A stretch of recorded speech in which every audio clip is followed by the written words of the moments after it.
السلام علیکم۔ F S info سے فیصل شاہین۔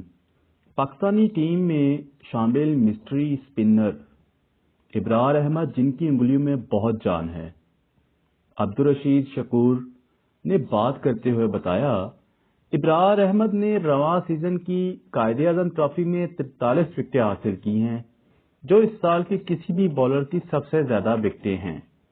انگلینڈ کی کرکٹ ٹیم پاکستان کے خلاف ٹیسٹ سیریز میں جیتنے میں کامیاب ہو سکے گی یا نہیں، اس بارے میں کچھ کہنا قبل از وقت ہے، لیکن ٹیم کے کپتان بین سٹوکس پاکستانی آتے ہی سب کے دل جیتنے میں ضرور کامیاب ہو گئے ہیں۔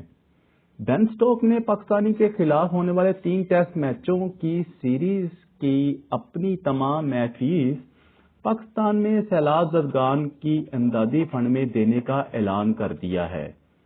یہاں یہ بات قابل ذکر ہے کہ انگلینڈ کی کرکٹ ٹیم جب آخری بار سن 2005 میں ٹیسٹ سیریز کھیلنے پاکستان آئی تھی تو اس وقت پاکستان زلزلے کی تباہ کاریوں میں نپٹنے میں مصروف تھا، اور اس وقت انگلینڈ کی کرکٹ ٹیم کے کپتان مائیکل وان اور مارکس ٹریسکوتھک نے پاکستان کے زیر انتظام کشمیر میں جا کر زلزلہ متاثرین میں کھانے پینے کی اشیاء اور ادویات تقسیم کی تھیں۔ انگلینڈ کرکٹ ٹیم اسلام آباد کے ہسپتال میں زلزلے کے متاثرین بچوں سے بھی ملاقات کی تھی۔ انگلینڈ کرکٹ ٹیم نے چونکہ 17 سال کے طویل عرصے کے بعد ٹیسٹ سیریز کھیلنے پاکستان آئی ہے، لہذا دونوں ٹیموں میں غیر معمولی جوش و خروش دکھائی دے رہا ہے۔ 3 میچوں کی سیریز کا پہلا ٹیسٹ میچ 1 دسمبر سے راولپنڈی میں کھیلا جائے گا۔ انگلینڈ کرکٹ ٹیم کے دورے پر آنے سے قبل یہ سوال بھی بڑی اہمیت اختیار کر گیا تھا کہ کیا ملک کے سیاسی حالات خصوصاً عمران خان کے دھرنے کے سبب پنڈی ٹیسٹ کو کراچی منتقل تو نہیں کرنا پڑے گا۔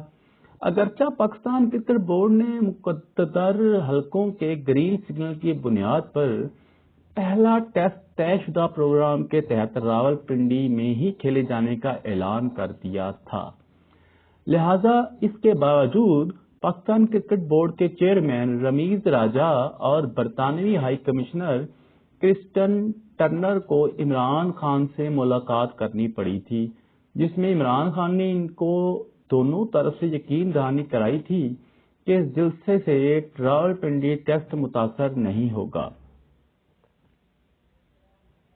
اسی کے ساتھ اپنے میزبان فیصل شاہین کو اجازت دیجیے گا۔ اللہ نگہبان۔